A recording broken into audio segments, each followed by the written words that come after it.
Tribuners, kembali lagi di Tribun Topik, di mana kita akan membahas beragam topik menarik untuk dikulik.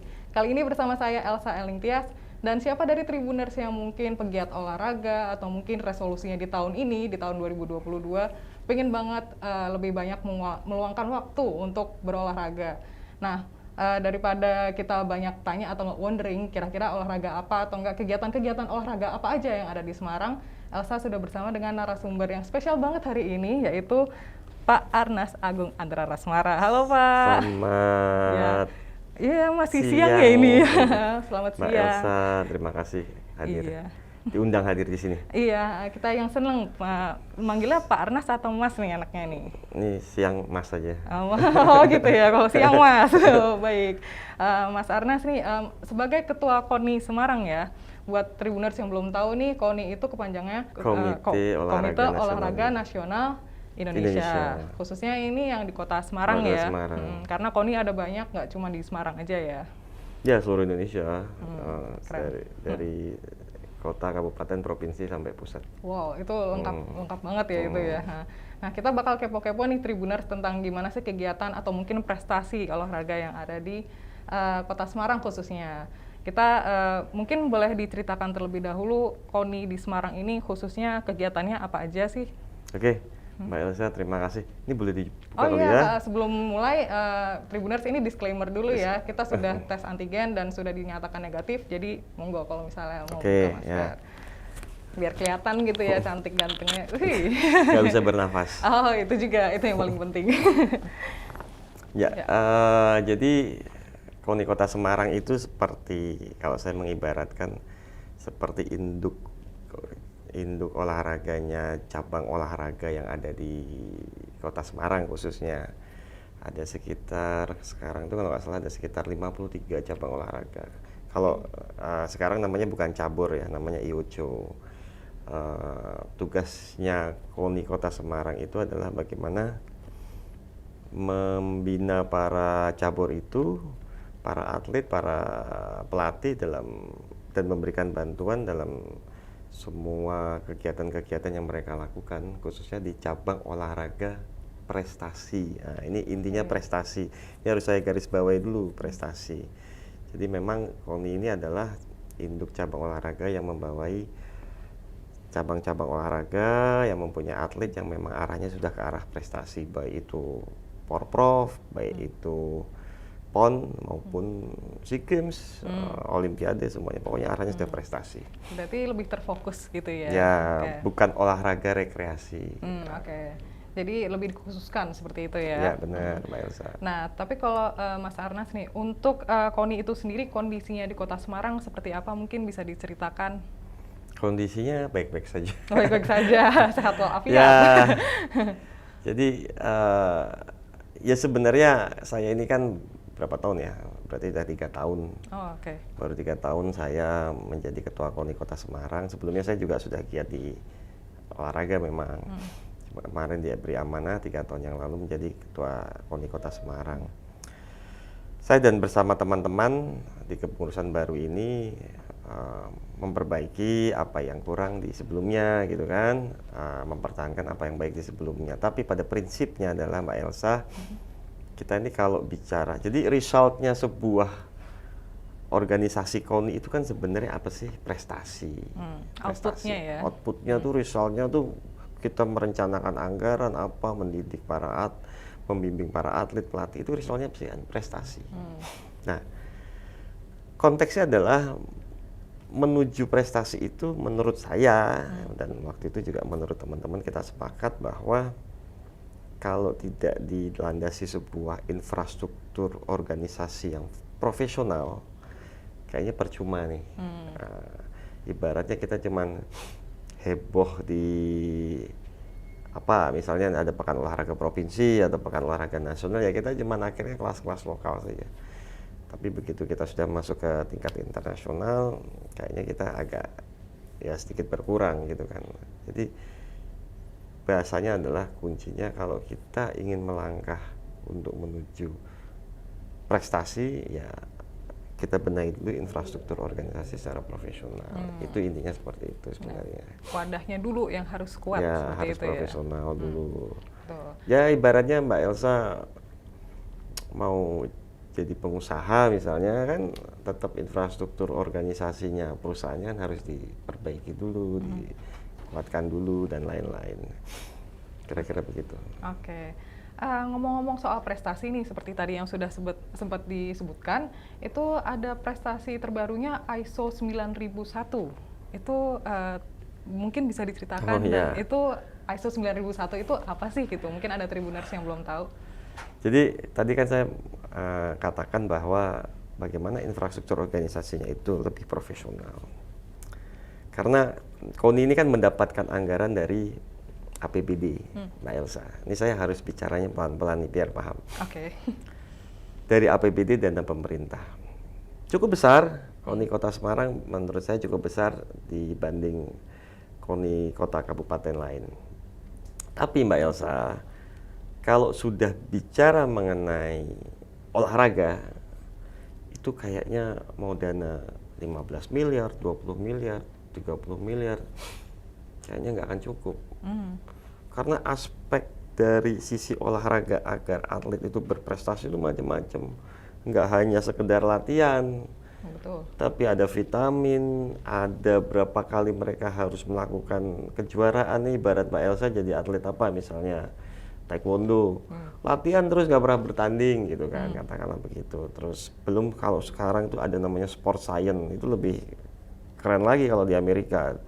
Pakaiannya bagaimana supaya kecepatannya lebih cepat dan lain-lain dan lain-lain. Aspek orang untuk berprestasi itu kalau kita berkiblat pada Olimpiade Rusia, Cina, Eropa, Amerika, mereka bisa berprestasi hebat karena anggaran mereka yang mereka kucurkan itu besar, dan itu A sampai Z. Jadi kalau bicara olahraga itu susah mau kalau dana APBD yang kita terima. Nah, oleh karena itu saya sebenarnya waktu itu pingin gimana ya caranya supaya semua stakeholder yang ada di Kota Semarang itu juga peduli terhadap olahraga. Oke. Yang harus dipahami oleh masyarakat adalah orang kalau sudah bicara olahraga itu bicara harga diri, benar nggak? Betul. Kalau Mbak Elsa lihat bulu tangkis, misalnya siapa, misalnya pemain bulu tangkis kita menang kan mesti bangga, nasionalismenya kita tinggi. Tapi kalau kalah dihujat gitu ya. Iya, netizennya nih yang ribut. Nah, oleh karena itu untuk bagaimana menarik semua stakeholder, universitas, perusahaan yang ingin sponsori, universitas itu misalnya tadi saya cerita misalnya Mbak Elsa jadi atlet taekwondo berprestasi, gimana Mbak Elsa pengen kuliah dapat beasiswa, sponsorship dan lain-lain, itu mereka mau ikut peduli terhadap dunia olahraga. Ya tadi saya bilang infrastruktur organisasinya harus profesional dulu. Salah satunya apa? Salah satunya ya saya meng-ISO-kan KONI itu. ISO KONI Kota Semarang itu mungkin ISO bisa jadi pertama se-Indonesia loh. Oh, baru banget ini berarti. Jadi kalau perusahaan di ISO kan itu biasa ya, ini organisasi di ISO kan. ISO. Itu kita meng-ISO-kan dari masalah pelayanan publik sebenarnya. Oke. Pelayanan publik dalam konteks pelayanan kita kepada cabang olahraga. Terus SOP bagaimana pencairan dana dan lain-lain. Nah, kira-kira begitu Mbak Elsa. Oke, jadi ini cukup lengkap ya, jadi. Ya itu bagian dari sebenarnya itu bagian dari bagaimana kita memprofesionalismekan organisasi. Oke. Diharapkan itu menunjang prestasi-prestasi KONI khususnya di Kota Semarang seperti itu ya. Dengan meng-ISO-kan harapannya agar perusahaan-perusahaan stakeholder lain percaya dengan organisasi KONI sehingga mereka mau bekerja sama. Oke, jadi sponsor mungkin. Misalnya beginilah, KONI-nya tidak profesional, ya kan? Saya ketemu sama Tribun mau media visit, saya yakin saya nggak akan diterima. Nah, tapi begitu teman-teman di Tribun merasa bahwa selama ini KONI ada sebuah portfolio gitu yang baik gitu kan, pasti yuk kita kerjasama yuk, simbiosis mutualisme, kira-kira kan begitu. Oke, keren banget ya. Jadi buat memantapkan pihak luar itu mau untuk bergabung ya, bekerja sama seperti itu ya. Oke. Terus ngomong-ngomong nih, untuk prestasi olahraga Kota Semarang di 2021 kemarin itu apa aja ya? 2021 pandemi ya, 2020 pandemi, jadi kita memang lebih banyak sebenarnya kita latihan internal. Tapi kemarin alhamdulillah di PON itu atlet Kota Semarang bisa menyumbang berapa ya? Kalau nggak salah sekitar 10-an emas dari 10 8 apa 10 saya lupa. Dari total jumlah medali yang diraih oleh Jawa Tengah. Saya lupa, pokoknya intinya cukup banyak lah atlet kita yang menyumbangkan, membantu menyumbangkan medali untuk Jawa Tengah. Keren banget, itu tetap bisa berprestasi meskipun masih di tengah pandemi seperti itu Ya, ya. betul. Mantap. Lalu bagaimana untuk pembinaan dan perhatian khususnya mungkin kepada para atlet, terutama yang di Semarang ini dari KONI? Nah ini pertanyaan bagus, Mbak. Organisasi itu harus diawali sebuah perencanaan yang baik. Dari perencanaan yang baik, kita akan membuat yang namanya sebuah anggaran. Nah, ini Mbak Elsa juga harus paham juga nih, kan masih kuliah. Udah kerja ya? Sudah kerja. Tapi kalau mau dianggap masih kuliah nggak apa-apa. Oh iya. Nggak, maksudnya sesuatu hal itu harus diawali dengan sebuah perencanaan yang baik. Dari perencanaan ada namanya, dari rencana kita membuat sebuah anggaran. Dari anggaran, kemudian baru dari anggaran itu akhirnya ada yang namanya eksekusi program dan kita mengevaluasi. Nah dari perencanaan itu, karena kita tadi sudah apa tadi Mbak namanya ISO ya, terus kita juga apa dan lain-lain, sehingga kita bisa mengefisiensikan anggaran-anggaran yang memang tidak penting. Sehingga anggaran-anggaran itu lebih banyak sekarang untuk bagaimana kemajuan cabang olahraga, atlet, pelatih, kejuaraan dan lain-lain. Termasuk kesejahteraan bagi atlet. Alhamdulillah di tahun 2001 kemarin Mbak Elsa, kita juga mem-BPJS-kan atlet-atlet kita melalui BPJS Ketenagakerjaan. Jadi ada asuransinya ya untuk para atletnya ya. Jadi itu yang kita lakukan Mbak Elsa. Jadi supaya mereka juga latihan juga tenang. Dan satu lagi Mbak Elsa, dari mengefisiensikan anggaran itu, kita juga bisa akhirnya lebih banyak menganggarkan untuk yang namanya program Semarang Emas. Apa itu? Program Semarang Emas itu adalah program bagi atlet-atlet yang berprestasi. Jadi setiap cabang olahraga itu kita beri kesempatan sesuai grade-nya, levelnya.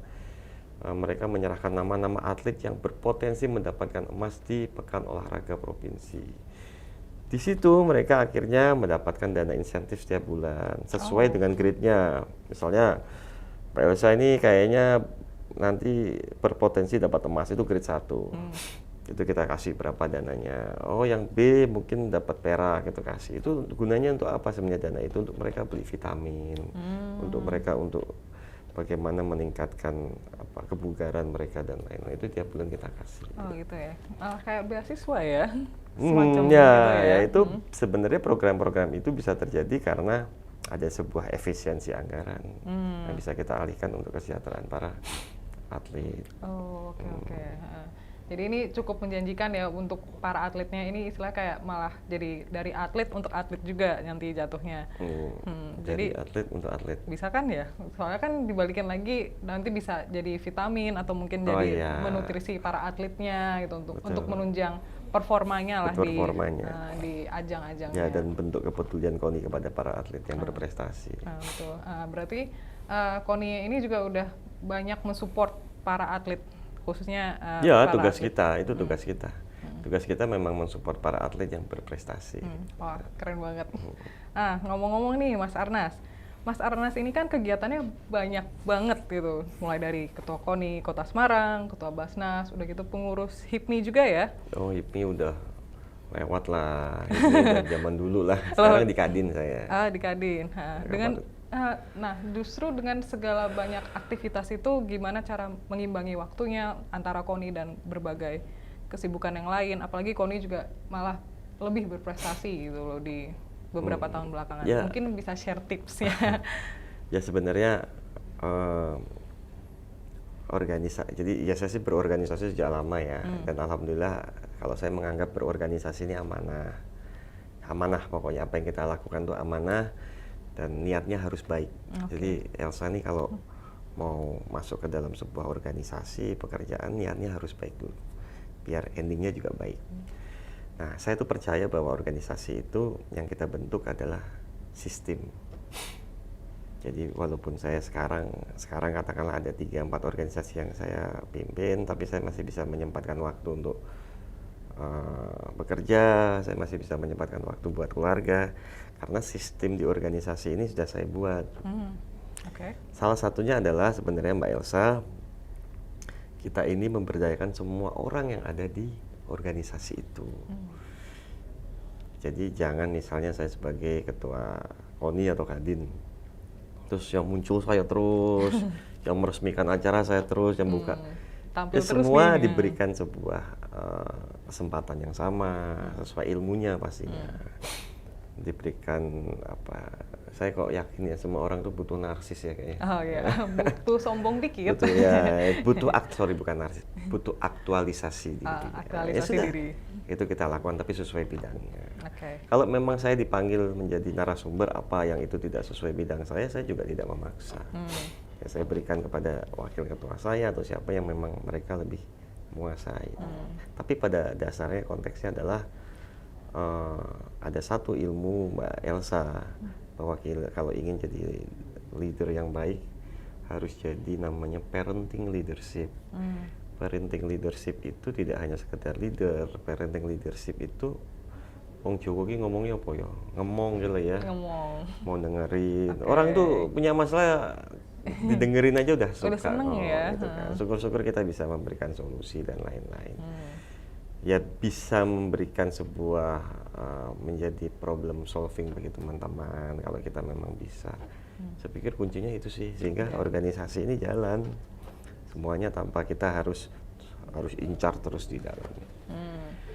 Berarti gitu Mbak Elsa. Harus lebih ke ngomong ya. Ini dapat banget ilmunya deh. Terima kasih sudah di-share untuk tipsnya. Ya, berbicara soal KONI, kita juga mungkin ada beberapa stigma yang kurang mengenakan gitu di tengah masyarakat. Pernah dulu ya. Semoga nggak lagi lah. Semoga nggak ya. Ini yang kemarin udahlah terakhir aja gitu ya.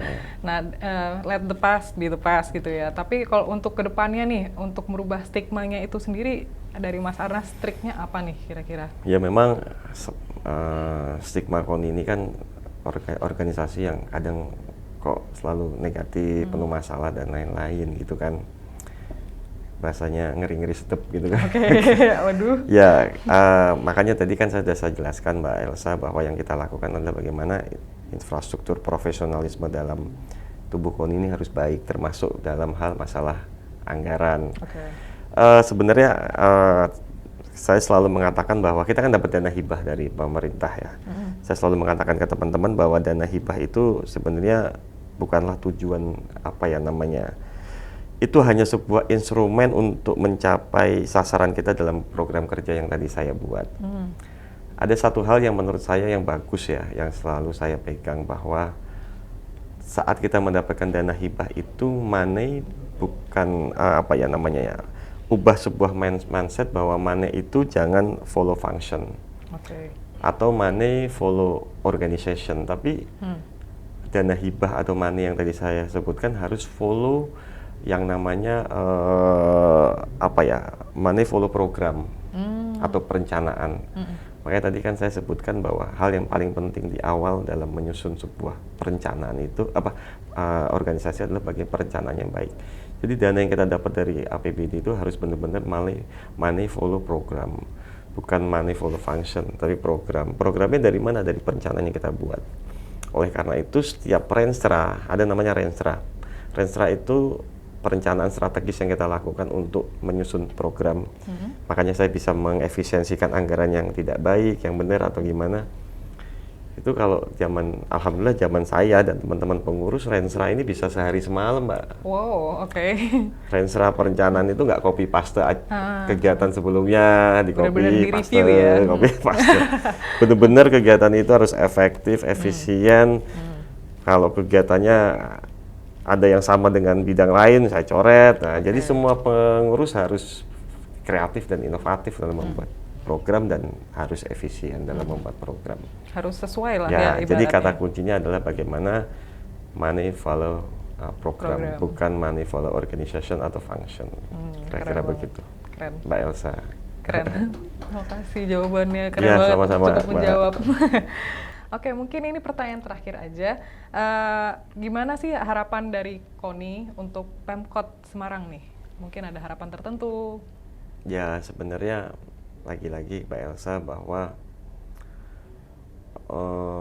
kalau tadi saya bilang bahwa olahraga itu bagian dari harga diri sebuah bangsa, harga diri sebuah provinsi katakanlah ya, harga diri sebuah kota kita, ya harusnya jangan pernah menafikan, jangan pernah bilang bahwa boros nih ngurusi olahraga gitu. Oke. Jadi satu yang menurut saya memang harus segera dilakukan oleh pemerintah kota adalah membuat namanya sport center. Sport center ya? Ya, sport center, karena disitulah sebenarnya awal mula bagaimana laboratorium para atlet ini bisa lebih giat berlatih. Kalau tempat latihannya keren kan juga semangat. Ya, siapa yang nggak seneng gitu ya? Seneng Pasti kan? Nah, itu ikut semangat. kira-kira yang harus dilakukan oleh pemerintah sebenarnya. Oke. Kalau tempat-tempat latihan di tingkat kecamatan, ruang publik untuk olahraga, saya pikir pemerintah sudah membuat sih. Saya lihat ada banyak lah. Tapi sekarang bagaimana ada sebuah tempat sport center yang terpadu, yang keren, yang itu bisa dipergunakan untuk semua cabang olahraga. Kayak Jati Diri lah contohnya. TLJ menurut saya bagus, tapi belum semuanya. Lebih Belum banyak ke komplit arah kah? atletik ya. Oke. Nah, kira-kira begitu sih Mbak. Semoga ini bisa menjadi salah satu hal yang di tahun 2022 ini bisa direalisasikan pemerintah Amin, kota. amin. Ya, biar makin semangat lagi buat latihan, buat berprestasi seperti itu ya untuk para atletnya terutama.